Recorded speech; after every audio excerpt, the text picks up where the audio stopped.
स्वागत है दोस्तों आपके अपने चैनल VNKD स्टडी पोर्टल के यूट्यूब चैनल में। आज हम इस वीडियो में DRDO MTS के अंतर्गत जनरल अवेयरनेस से कुछ महत्वपूर्ण प्रश्नों के बारे में देखेंगे। तो देखिए आज इसका भाग 2 है। इससे पहले हम सब भाग 1 कर चुके हैं। तो देखिए आज हमारा जो सेक्शन है यह जनरल अवेयरनेस है। तो देखिए आज का यह पहला प्रश्न है, गैर बैंकिंग वित्तीय कंपनी यानी NBFC बनने के लिए न्यूनतम शुद्ध स्वाधिकृत निधि यानी लाख रुपया पूछा है तो क्या है। तो देखिए इसका ऑप्शन नंबर यानी पहला इसका सही हो जाएगा 200 हो जाएगा। तो देखिए इसमें 200 लाख रुपए का न्यूनतम शुद्ध स्वाधिकृत निधि होना चाहिए। तो 36 का इसका पहला ऑप्शन सही हो जाएगा। अगला देखते हैं। देखिए अगला है, निम्नलिखित में से कौन सा आर्थिक क्षेत्रकों का एक गलत युग्म है। तो देखिए इसका दूसरा जो होगा यही गलत दिया है, परिवहन द्वितीय क्षेत्र। तो देखिए यह जो है गलत युग्म है आर्थिक क्षेत्रों का। तो बाकी जो है मत्स्य प्राथमिक क्षेत्र के अंतर्गत आता है, बैंकिंग तृतीय क्षेत्र और सॉफ्टवेयर कंपनी तृतीय क्षेत्र। लेकिन देखिए परिवहन जो है यह द्वितीय क्षेत्र के अंतर्गत नहीं आता है। तो देखिए यानी इसका ऑप्शन नंबर दूसरा जो है यहाँ पर सही हो जाएगा। यानी देखिए यह युग्म जो है गलत दिया है। अगला देखते हैं, किस प्रकार के बेरोजगारी में स्नातक तथा स्नातकोत्तर डिग्री वाले युवा नौकरियां प्राप्त नहीं कर पाते हैं। तो बताइए। तो देखिए इसका जो होगा ऑप्शन नंबर यानी तीसरा जो है सही होगा, शैक्षिक बेरोजगारी। तो यही हो इसका ऑप्शन नंबर तीसरा इसका सही हो जाएगा। तो देखिए शैक्षिक बेरोजगारी में जो है स्नातक तथा स्नातकोत्तर डिग्री वाले युवा नौकरियाँ प्राप्त नहीं कर पाते हैं। तो इसका तीसरा विकल्प सही हो जाएगा। अगला देखते हैं, भारत में रेपो दर कौन निर्धारित करता है। देखिए यह इंपॉर्टेंट प्रश्न है। तो देखिए इसका ऑप्शन नंबर ए सही हो जाएगा। यानी पहला भारतीय रिजर्व बैंक जो है भारत में रेपो दर निर्धारित करता है। तो इसको याद रखिएगा। तो 39 का पहला विकल्प सही हो जाएगा। यदि दोस्तों आप डेली इसी तरह DRDO MTS का प्रैक्टिस सेट हल करना चाहते हैं तो चैनल को सब्सक्राइब जरूर कर लीजिएगा। अगला देखते हैं, किस प्रकार की सरकार में लोगों को अपने स्वयं के शासकों को चुनने की अनुमति होती है। तो देखिए 40 का जो होगा इसका दूसरा ऑप्शन सही हो जाएगा। तो देखिए लोकतंत्रीय हो जाएगा इसमें। तो 40 का जो है दूसरा विकल्प सही हो जाएगा। अगला देखते हैं, भारतीय संविधान के अनुसार किस परिस्थिति के अंतर्गत अभिव्यक्ति की स्वतंत्रता नागरिकों से छीन ली जाती है। तो देखिए 41 का जो होगा चौथा सही हो जाएगा। तो देखिए यह जो आता है यह सेंसरशिप के अंतर्गत आता है। तो भारतीय संविधान के जो है सेंसरशिप के अंतर्गत जो है अभिव्यक्ति की स्वतंत्रता नागरिकों से छीन ली जाती है। तो 41 का जो है यह चौथा ऑप्शन सही हो जाएगा। अगला देखते हैं, इनमें से कौन संसद का एक हिस्सा है लेकिन दोनों सदनों में से किसी का सदस्य नहीं है। तो देखिए 42 का जो होगा चौथा सही हो जाएगा। तो देखिए भारतीय संसद में राष्ट्रपति और दोनों सदन लोकसभा और राज्यसभा शामिल हैं, इसलिए जो है 42 का जो है चौथा जो है सही हो जाएगा। 42 का जो है चौथा सही हो जाएगा। अगला देखते हैं, भारतीय संविधान का कौन सा अनुच्छेद संसद को संविधान का संशोधन करने की शक्ति देता है। तो देखिए 43 का जो होगा ऑप्शन नंबर यानी इसका चौथा सही हो जाएगा। अनुच्छेद 368 जो है यानी अनुच्छेद 368 का जो संबंध है संविधान के संशोधन से है। तो यानी 43 का चौथा जो है विकल्प सही हो जाएगा। अगला देखते हैं, चंद्रगुप्त मौर्य के दरबार में पश्चिम एशिया की यूनानी राजा सेल्यूकस निकेटर के द्वारा भेजा गया राजदूत कौन था। तो देखिए 44 का जो होगा तीसरा विकल्प सही होगा। तो देखिए मेगास्थनीज जो था वह जो है चंद्रगुप्त मौर्य के दरबार में आया था, यानी चंद्रगुप्त मौर्य के शासनकाल में भारत आया था। तो 44 का तीसरा विकल्प सही हो जाएगा। अगला देखते हैं, किस सेवानिवृत्त ब्रिटिश अफसर ने भारतीय राष्ट्रीय कांग्रेस की स्थापना में अहम भूमिका निभाई थी। तो देखिए 45 का जो होगा चौथा विकल्प सही होगा। तो देखिए A.O. ह्यूम, 45 का चौथा सही हो जाएगा A.O. ह्यूम। तो कब किया गया था भारतीय राष्ट्रीय कांग्रेस की स्थापना। तो देखिए सन 1885 में। और देखिए A.O. ह्यूम का पूरा नाम क्या है इसको भी याद रखिएगा, एलन ओक्टेवियन ह्यूम है। तो क्या है, एलन ओक्टेवियन ह्यूम है। अगला देखते हैं, भारतीय राष्ट्रीय कांग्रेस के गठन के समय भारत के वायसराय कौन थे। तो देखिए इसका तीसरा विकल्प सही होगा। तो देखिए भारतीय राष्ट्रीय कांग्रेस के गठन के समय जो भारत के वायसराय थे लॉर्ड डफरिन थे। तो 46 का तीसरा ऑप्शन सही हो जाएगा। अगला देखते हैं किस वर्ष में महात्मा गांधी दक्षिण अफ्रीका से भारत लौट आए थे। तो देखिए इसका जो होगा, इसका यानी 47 का जो होगा दूसरा ऑप्शन सही होगा। तो देखिए गांधी जी ने 18 जुलाई 1914 को दक्षिण अफ्रीका छोड़ दिया, और देखिए यानी इसका जो होगा दूसरा सही हो जाएगा। तो 1915 में जो है महात्मा गांधी जो है भारत आए थे दक्षिण अफ्रीका से। तो देखिए 47 का दूसरा विकल्प सही हो जाएगा। अगला देखते हैं धम्म की शिक्षा देने के लिए अशोक ने किन पदाधिकारियों की नियुक्ति की थी। तो देखिए 48 का जो होगा चौथा विकल्प सही हो जाएगा। तो देखिए धम्म महामत होगा। तो धम्म की शिक्षा देने के लिए अशोक जो था वह धम्म महामत पदाधिकारियों की नियुक्ति की थी। तो 48 का जो है चौथा सही हो जाएगा।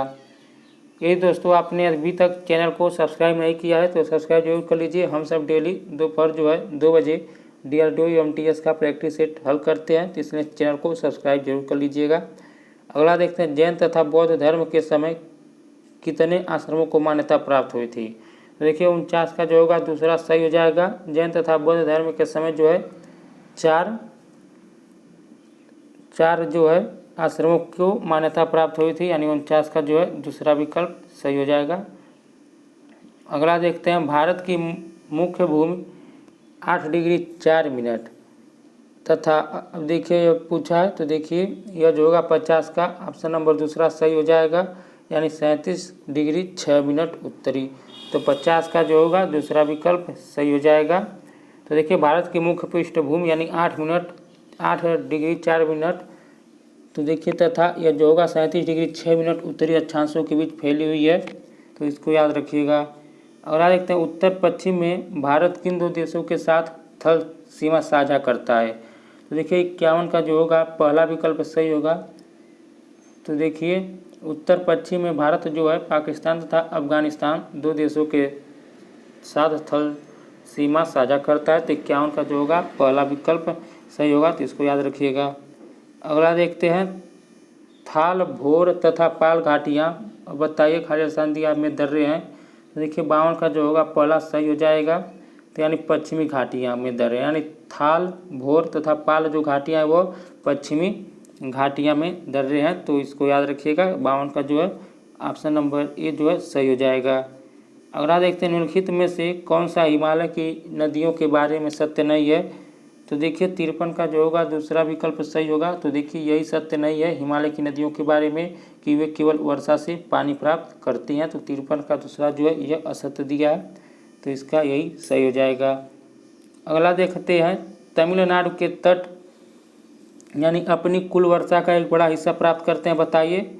तो यहाँ किस महीने से कब तक। तो देखिए 54 का जो होगा तीसरा सही होगा, अक्टूबर से नवंबर तक। तो यानी तमिलनाडु के तट जो है अक्टूबर से नवंबर तक अपनी कुल वर्षा का एक बड़ा हिस्सा प्राप्त करते हैं, इसलिए इसका तीसरा जो है विकल्प सही हो जाएगा। अगला देखते हैं निम्नलिखित में से कौन सा भारत में सबसे महत्वपूर्ण अभ्रक युक्त पेग्माटाइट संपन्न राज्यों में से एक नहीं है। तो देखिए 55 का जो होगा चौथा जो है सही होगा। तो देखिए जम्मू तथा कश्मीर जो है वह अभ्रक युक्त पेग्माटाइट संपन्न राज्यों में से एक नहीं है, तो 55 का चौथा जो है सही जाएगा। यदि दोस्तों आपको यह वीडियो अच्छा लग रहा है तो वीडियो को लाइक जरूर कर लीजिएगा। अगला देखते हैं मापन का अर्थ किसी अज्ञात मात्रा की तुलना कुछ निश्चित ज्ञात मात्रा के साथ होता है, जिसे क्या कहा जाता है बताइए। तो देखिए 56 का जो होगा पहला विकल्प सही हो जाएगा, जिसे इकाई कहा जाता है। तो 56 का यह पहला विकल्प सही हो जाएगा। अगला देखते हैं सूरज की तरह स्वयं से प्रकाश का उत्सर्जन करने वाली वस्तुएं क्या कहलाती हैं। तो देखिए वे वस्तुएं जो होती हैं उन्हें हम कहते हैं प्रकाशमान वस्तुएं। तो सूरज की तरह स्वयं से प्रकाश का उत्सर्जन करने वाली वस्तुएं जो होती हैं वो प्रकाशमान वस्तुएं कहलाती हैं, तो इसको याद रखिएगा। अगला देखते हैं विद्युत सेल की धातु की टोपी आमतौर पर विद्युत सेल का, तो बताइए खाली स्थान दिया टर्मिनल, बताइए नेगेटिव है कि पॉजिटिव रहता है कि न्यूट्रल रहता है कि रहित रहता है। तो देखिए 58 का जो होगा इसका दूसरा विकल्प सही होगा। तो देखिए विद्युत सेल की धातु की टोपी जो होती है आमतौर पर विद्युत सेल का पॉजिटिव टर्मिनल होती है, तो इसको याद रखिएगा, यानी 58 का दूसरा सही हो जाएगा।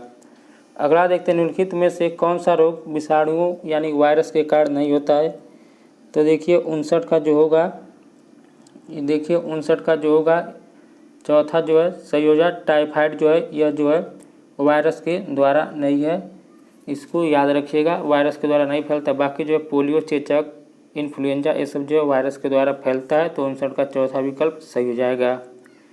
अगला देखते हैं, एक इमारत में ईंटें जीओ में के समान है, बताइए किसके समान है, यानी एक इमारत में ईंटें जो हैं जीओ में किसके समान है। तो देखिए 60 का जो होगा पहला सही हो जाएगा। एक इमारत में ईंटें जिस तरह है उसी तरह जीओ में जो है कोशिकाओं के समान है, यानी जो एक इमारत की ईंट है वो जीओ में कोशिकाओं के समान है। तो 60 का जो है पहला सही हो जाएगा, इसको याद रखिएगा। अगला देखते हैं, पदार्थ जो आमतौर पर स्वाद में कड़वे होते हैं तथा छूने पर साबुन से प्रतीत होते हैं क्या कहलाते हैं, बताइए। अम्ल कहलाते हैं कि क्षारक की सूचक की लिटमस। तो देखिए 61 का जो होगा पहला सही होगा। तो देखिए उन्हें अम्ल कहते हैं। तो देखिए 61 का जो होगा, देखिए यह जो होगा उसे क्षारक कहते हैं, अम्ल नहीं कहते हैं। यह जो है क्षारक कहते हैं उसको। तो देखिए जिनका स्वाद कड़वा होता है तथा छूने पर साबुन से प्रतीत होते हैं वो क्षारक कहलाते हैं, तो इसको याद रखिएगा। अगला देखते हैं, देखिए क्षारक किसे कहते हैं। तो देखिए क्षारक वे पदार्थ हैं जिनका स्वाद कड़वा होता है और देखिए ये स्पर्श में साबुन जैसे चिकने होते हैं, तो इसको याद रखिएगा। अगला देखते हैं, कुछ समय के लिए खुले में छोड़े गए लोहे के एक टुकड़े पर भूरे रंग की झिल्ली के रूप में अर्जित पदार्थ क्या कहलाता है, बताइए। तो देखिए 62 का जो होगा वह पहला सही होगा। तो देखिए उसे जंग कहते हैं। तो देखिए यानी लोहे के एक टुकड़े पर जो भूरे रंग की झिल्ली के रूप में अर्जित पदार्थ होता है उसे हम जंग कहते हैं। तो 62 का पहला जो है विकल्प सही हो जाएगा। अगला देखते हैं, सेलुलोज, बताइए किसका बहुलक है। तो देखिए 63 का जो होगा तीसरा विकल्प सही होगा। सेलुलोज जो है एक ग्लूकोज का बहुलक है, तो इसको याद रखिएगा। सेलुलोज जो है ग्लूकोज का एक बहुलक है, यानी तीसरा ऑप्शन इसका सही हो जाएगा। अगला देखते हैं, धुएं तथा कोहरे से बनी वातावरण में मोटी कोहरे की तरह परत क्या कहलाती है। तो देखिए 64 का जो होगा उसको पहला का आंसर इसका सही हो जाएगा, पहला विकल्प। तो देखिए उसे हम धुंध कहते हैं। तो धुएं तथा कोहरे से बनी वातावरण में मोटी कोहरों की तरह जो परत दिखाई देती है उसे हम धुंध कहते हैं। यदि दोस्तों आप डेली इसी तरह DRDO MTS का प्रैक्टिस सेट हल करना चाहते हैं तो चैनल को सब्सक्राइब जरूर कर लीजिएगा। अगला देखते हैं, एक जलीय पारिस्थितिक तंत्र में संख्या का पिरामिड होता है, बताइए कैसा होता है। तो देखिए 65 का जो होगा दूसरा विकल्प सही होगा। तो देखिए वो सदैव सीधा होता है। तो एक जलीय पारिस्थितिक तंत्र में संख्या का पिरामिड कैसा होता है, तो देखिए सदैव सीधा होता है, यानी 65 का दूसरा विकल्प सही जाएगा। देखिए दोस्तों हम सिर्फ इसमें जनरल अवेयरनेस से कवर किए हैं। देखिए अब हम रीजनिंग भी कवर करेंगे, तो इसलिए यदि आप डेली इसी तरह वीडियो देखना चाहते हैं तो चैनल को सब्सक्राइब जरूर कर लीजिएगा। तो आज बस इतना ही दोस्तों, नमस्कार।